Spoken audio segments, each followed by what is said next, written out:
இதே திமுக மீட்டிங் அதிமுக மீட்டிங்ல புடவையோ ஏதோ குடுக்குறாங்கன்னு நினைச்சுக்கோங்களேன். இவங்க புடவைய குத்து கூட்டம் கூட்டுறாங்க, இவங்க மிஷினை குத்து கூட்டம் கூட்டுறாங்க, இவங்க இலவசத்தை கொடுத்து மக்களை கெடுக்கிறாங்க. யார் சொன்னது? இவங்க தான், நீங்க தான். ஆனா நீங்க என்ன பண்றீங்க இப்பனா? லைனா புடவை, லைனா டைம் மிஷினு, லைனா ஆட்டோ. எதுக்கு ராசா? கூட்டம் கூடலையா உங்களுக்கு? பாத்துக்கோ. நீங்க கொடுத்தா நலத்திட்ட உதவிங்க, மத்தவங்க கொடுத்தா இலவசம் கொடுத்து கூட்டத்தை கூட்டுறாங்க. என்னங்க நீங்க?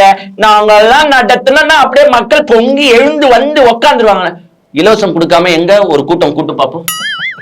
அந்த தெருவுல ஒரு நகரத்துக்கோ ஒரு ஒன்றியத்துக்கோ கூட்டுவாங்கல்ல, எங்க கூட்டி ஒரு 100 பேரை நீ வர வச்சிடும் சும்மா.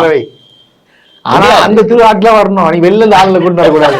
அது சொல்லிடலாம் முடியாது. கூட்டம் வரலன்ட்டு புடவை கொடுத்து கூட்டம் கூட்டுறீங்க. நீங்க இல்ல அப்படி கேட்டாங்கப்பா, நம்மளும் கேட்கணும்ல. மானமா இல்ல?